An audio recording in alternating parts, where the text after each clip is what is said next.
Hello, and welcome to Alex Goes Sailing. If you haven't guessed, I am Alex, and in the coming episodes I'll be going over the build process of my first sailing boat, Misumi. Now, Misumi is a hurley silhouette and was designed by Robert Tucker and built by Hurley Marine. In the 50s they made 30 Mark 1s, and in the 60s 1800 Mark 2s were built, and these were both made out of plywood. In 63 they decided to start making the Mark IIs out of fiberglass, and Misumi was one of about 400 that were made. After this, a Mark III was built, and a Mark IV was built in very small numbers until the company went bust. Now you're up to speed on the history of a hurley silhouette. Now we can get into the history of Misumi, which is quite questionable. When I found her on eBay, she was more of a garden ornament than a boat, as you will see in just a second. But as I was young and rather dumb, I decided to buy her for £60, blindingly unaware of how many more pounds I would have to spend on her. With the help of my friends Sam and 2 years of procrastination, we managed to get the job done.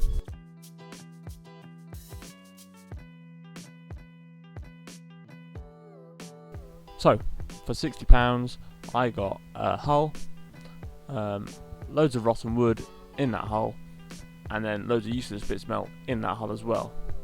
And sprinkled on top was a semi-decent sail. Did not last a season, didn't even last a couple of outings, but it was good enough to get me started. Mast and boom, useless, rotten wood, needed to get aluminium instead. And these are some drawings that I found on the internet to give me an idea of what the inside should look like, since most of it was rotten wood. Now, as I was at college during this time, the budget for this build was very low, so I had to get very creative with the materials and the tools I was using, but in the end it turned out pretty good, especially for just a little coastal day sailor. She turned out okay.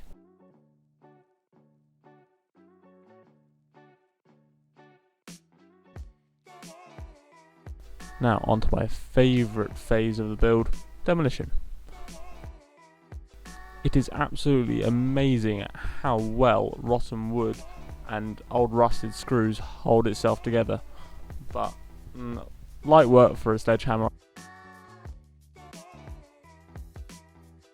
The only bits worth keeping were the forward anchor locker and a small storage cupboard in the top corner, which we're going to use for an electrical cupboard.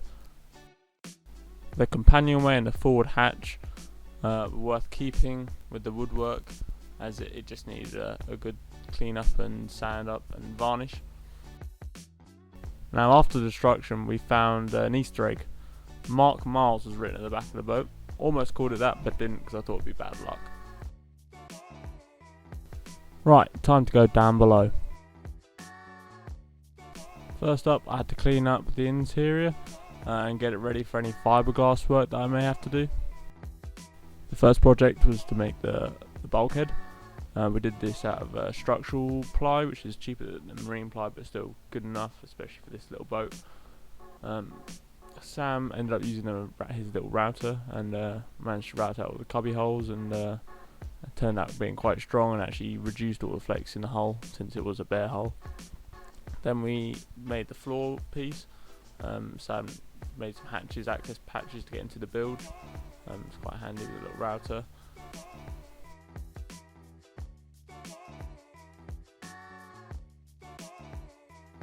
I ended up treating the wood. This was to protect it a bit from the interior and any salt water that got on it. I then went on to build the seat supports and the right height, and getting that was quite difficult. And then tabbing all of these bits of wood into the hull itself with chop strand fiberglass, and there's polyester I used, as it's much cheaper than using epoxy. Since the boat was made with polyester, using polyester would allow for a good chemical bond with the new resin.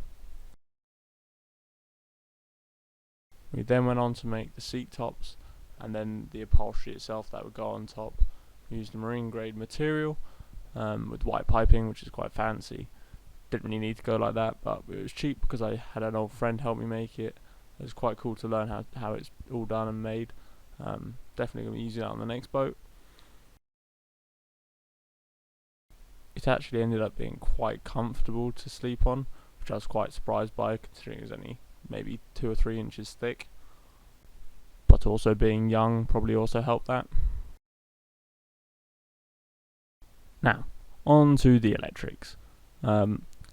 I suggest making a plan before you move on to the electrics. I definitely did not. So when we were doing it all, we could have used a few less wires, but who doesn't like spaghetti?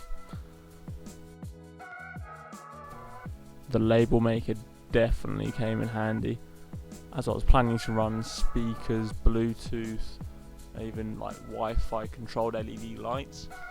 Definitely was going to be a party boat of some sorts, but turned out quite well in the end. Definitely a mess when doing the wiring.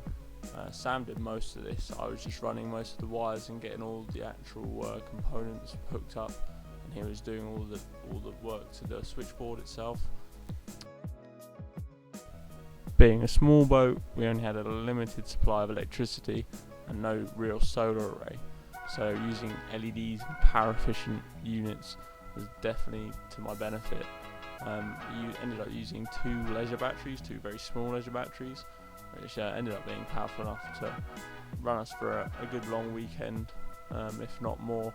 And then the app ordered us had a charging system on it, so we could just top up the batteries if we really needed to with a bit of a dinosaur juice. Sam really wanted to install night mode, and it turned out pretty well in the end. Definitely complicated to do, but that's Sam for you. The chart plotter was very basic. We mainly used it for the sonar and didn't really have any maps installed, so we mostly used the avionics on the phone. That's all for this episode, but in the next one you'll see more of the external side of things. Then after that you'll start to see her actually sailing.